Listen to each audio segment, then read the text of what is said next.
Hello, എല്ലാവർക്കും വാവ C കിച്ചണിലേക്ക് വീണ്ടും സ്വാഗതം. ഇന്ന് ഞാൻ തയ്യാറാക്കുന്നത് സോയ ചങ്ക്സ് കൊണ്ടുള്ള ഒരു വിഭവമാണ്.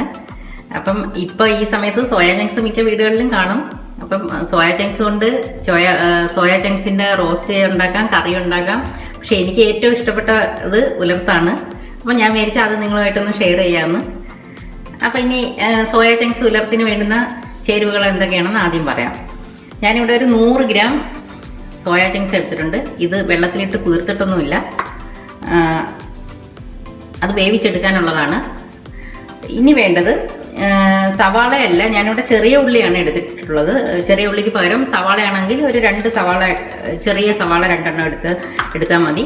ഞാനിവിടെ ഒരു 10-20 ചെറിയ ഉള്ളി വരും, ഇതേപോലെ കട്ട് ചെയ്ത് വെച്ചിട്ടുണ്ട്. പിന്നെ ആവശ്യമുള്ളത് വെളുത്തുള്ളിയാണ്. ഒരു 10 അല്ലിയോളം വെളുത്തുള്ളി ചെറുതായിട്ട് കട്ട് ചെയ്ത് വെച്ചിട്ടുണ്ട്. പിന്നെ ഒരു ചെറിയ കഷ്ണം ഇഞ്ചി ഇതേപോലെ കൊത്തിയിരിഞ്ഞ് വെച്ചിട്ടുണ്ട്. പിന്നെ ഒരു 2 പച്ചമുളക്, കറിവേപ്പില.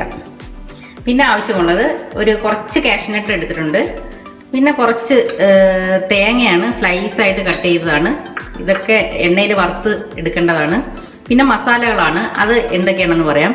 മല്ലിപ്പൊടി എടുത്തിട്ടുണ്ട്. മല്ലിപ്പൊടി ഒരു 2 ടീസ്പൂൺ മല്ലിപ്പൊടിയുണ്ട്.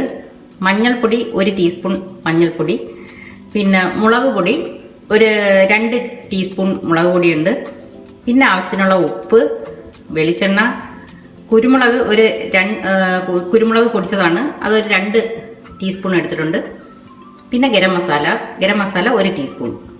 ഇനി ആദ്യം നമുക്ക് ഈ സോയ ഒന്ന് വേവിച്ചെടുക്കണം. കുറച്ച് ഇതിൽ നിന്ന് പൊടികളും എല്ലാം കൂടെ ചേർത്ത് ഒന്ന് വേവിച്ച്, ഇത് കുതിർക്കുന്നില്ല, അതുകൊണ്ടാണ് ഒന്ന് വേവിച്ചെടുക്കാം. അപ്പോൾ അതെങ്ങനെയാണെന്ന് നോക്കാം.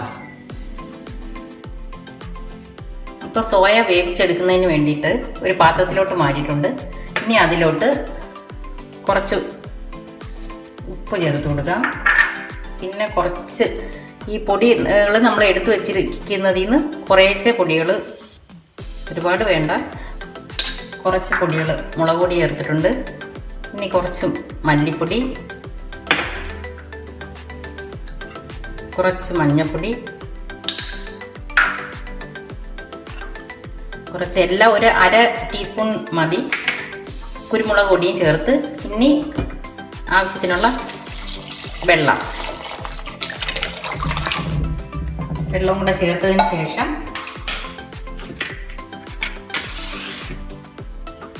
ഇതൊന്ന് ഒരു 10-15 മിനിറ്റ് മതിയാവും. നല്ലതുപോലെ ഒന്ന് വേവിച്ചെടുക്കാം.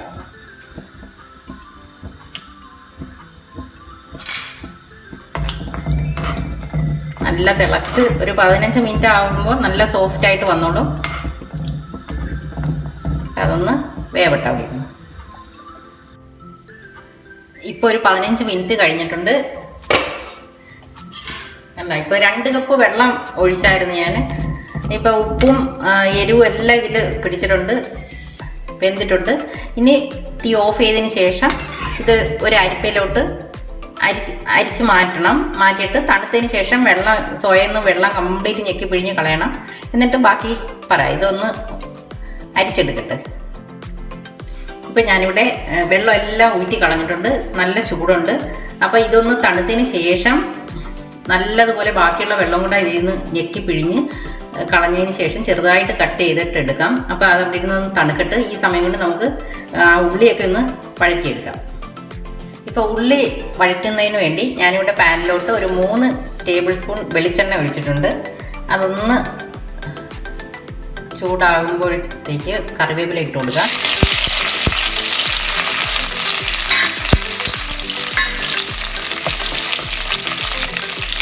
അതിനുശേഷം ഈ ചെറുതായി കൊത്തിയരിഞ്ഞ് വെച്ചിരിക്കുന്ന വെളുത്തുള്ളിയും ഇഞ്ചിയും പച്ചമുളക്, 2 പച്ചമുളകാണ് ചെറുതായിട്ട് കട്ട് ചെയ്യുന്നതാണ്. ഇത് ഇത്രയും കൂടെ ചേർത്ത് കൊടുക്കാം.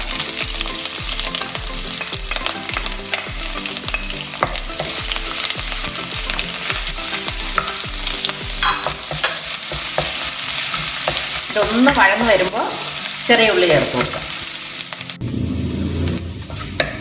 ഇനി ഇതിലോട്ട് ചെറുതായിട്ട് കട്ട് ചെയ്ത് വെച്ചിരിക്കുന്ന ചെറിയ ഉള്ളിയാണ്, അത് ചേർത്ത് കൊടുക്കാം.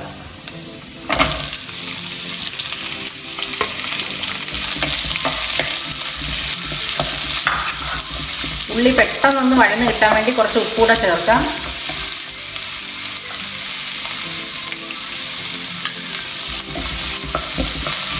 ഒന്ന് നിറമൊക്കെ ഒന്ന് മാറി വരട്ടെ. എന്നിട്ട് ബാക്കിയുള്ള മസാലകളുടെ ചേർത്ത് വെക്കാം.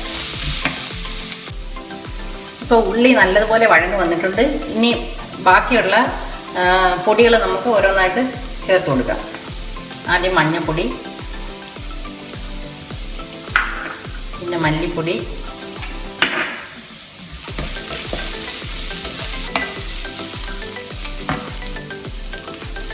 ഇത് മുളക് പൊടി,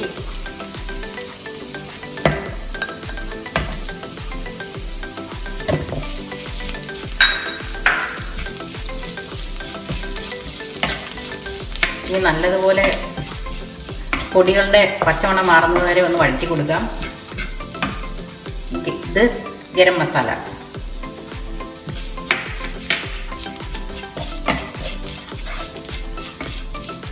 കുരുമുളക് പൊടി ലാസ്റ്റ് ചേർക്കാനുള്ളതാണ്.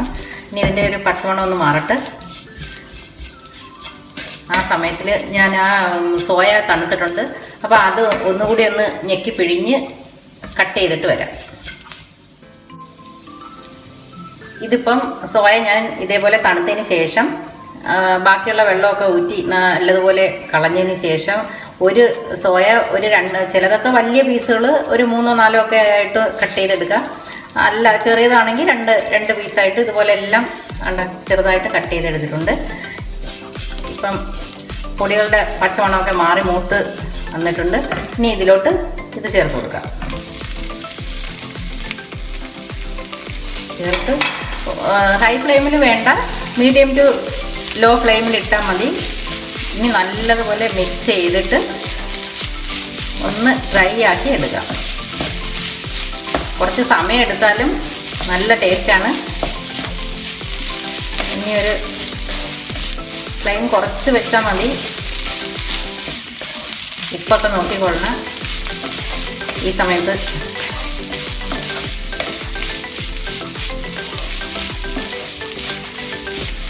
നല്ലതുപോലെ ഇളക്കി മിക്സ് ചെയ്തതിന് ശേഷം ഇതിൻ്റെ വെള്ളമെല്ലാം വറ്റി കുറച്ച് സമയമെടുക്കും. വഴറ്റി കൊടുക്കാം. ഇനി കുറച്ച് കാര്യം കൂടെ ഉണ്ട്. സോയ ഡ്രൈ ആവുന്ന സമയം കൊണ്ട് മറ്റൊരടുപ്പിൽ നമുക്ക് കുറച്ച് വെളിച്ചെണ്ണ ഒഴിച്ചിട്ട് കടുക് വറുത്ത് ആ കാഷ്യൂനട്ടും തേങ്ങയും ഒന്ന് മൂപ്പിച്ച് ചേർത്ത് കൊടുക്കുക. അപ്പോൾ അതിനായിട്ട് ഞാനൊരു ചെറിയൊരു പാൻ വെച്ച് കുറച്ച് വെളിച്ചെണ്ണ ഒഴിച്ചിട്ടുണ്ട്.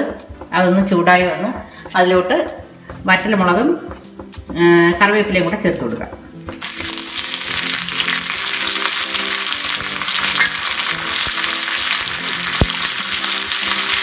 ഇനി ഇതിലോട്ട് കാഷ്യൂനട്ട് ചേർത്ത് കൊടുക്കുക. ഇത് സ്ലൈസായിട്ട് കട്ട് ചെയ്ത് വെച്ചിരിക്കുന്ന തേങ്ങയാണ്. വളരെ നൈസായിട്ട് കട്ട് ചെയ്യണം. അപ്പോൾ അതും കൂടെ ഒന്ന് മൂപ്പിച്ച് സോയയിലോട്ട് ചേർത്ത് കൊടുക്കാം. ഇപ്പോൾ തേങ്ങാക്കൊത്തും കാഷ്യൂനട്ടും മൂത്തിട്ടുണ്ട്. ഇതിനി ഇതിലോട്ട് ചേർത്ത് കൊടുക്കാം.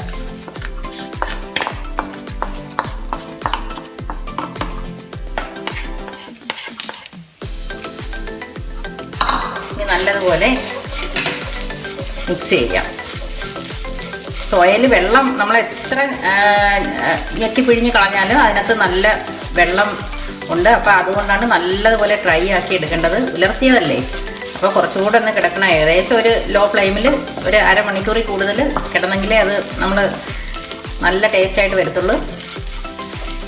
അപ്പോൾ ഇനി ഒരു 10 മിനിറ്റ് കൂടെ കിടക്കട്ടെ. ഈ സമയത്ത് കുരുമുളക് പൊടിയും കൂടെ ചേർത്ത് കൊടുക്കുക. അപ്പോൾ എരിവ് നിങ്ങൾ നോക്കിയിട്ട് കുറവാണെന്നുണ്ടെങ്കിൽ ഈ സമയത്ത് കുരുമുളകിൻ്റെ അളവ് കൂട്ടുകയോ കുറയ്ക്കുകയൊക്കെ ചെയ്യാം.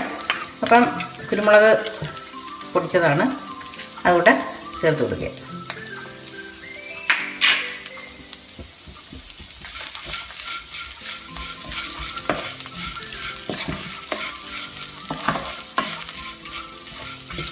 ഇനി ഏകദേശം ഒരു 10 മിനിറ്റ് കൂടെ കഴിയുമ്പോഴത്തേക്ക് സോയ ഉലർത്ത് റെഡിയാവും.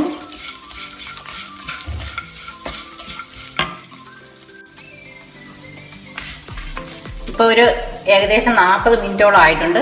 ഇപ്പം സോയ ഉലർത്തിയത് ഇവിടെ റെഡി ആയി കഴിഞ്ഞ് നല്ല അടിപൊളി ടേസ്റ്റാണ്. ഇനി ഫ്ലെയിം ഓഫ് ചെയ്ത് കൊടുക്കാം. ഇനി ഇതൊരു സെർവിങ് ഡിഷിലോട്ട് മാറ്റാം. ഇപ്പോൾ സോയ ഉലർത്തിയത് ഞാനിവിടെ ഒരു പാത്രത്തിലോട്ട് മാറ്റിയിട്ടുണ്ട്. ഇതിപ്പോൾ എല്ലാവർക്കും, സോയ ഇഷ്ടമല്ലാത്തവർക്ക് പോലും ഇതുപോലെ ഒന്ന് ചെയ്ത് നോക്കിയാൽ എല്ലാവർക്കും ഇഷ്ടപ്പെടും. അപ്പം ഇതുപോലെ ട്രൈ ചെയ്യാത്തവർ ഇതുപോലെ ഒന്ന് ട്രൈ ചെയ്തിട്ട് അഭിപ്രായങ്ങളൊക്കെ പറയുക. അതേപോലെ ഈ വീഡിയോ ഇഷ്ടമായാൽ ലൈക്ക് ചെയ്യാനും ഷെയർ ചെയ്യാനും മറക്കരുത്. പിന്നെ സബ്സ്ക്രൈബ് ചെയ്യാത്ത കൂട്ടുകാരുണ്ടെങ്കിൽ ചാനൽ സബ്സ്ക്രൈബ് കൂടി ചെയ്യുക. ഇനി ഇതുപോലെ ഒരു പുതിയ റെസിപ്പിയുമായി വീണ്ടും കാണാം. Thank you.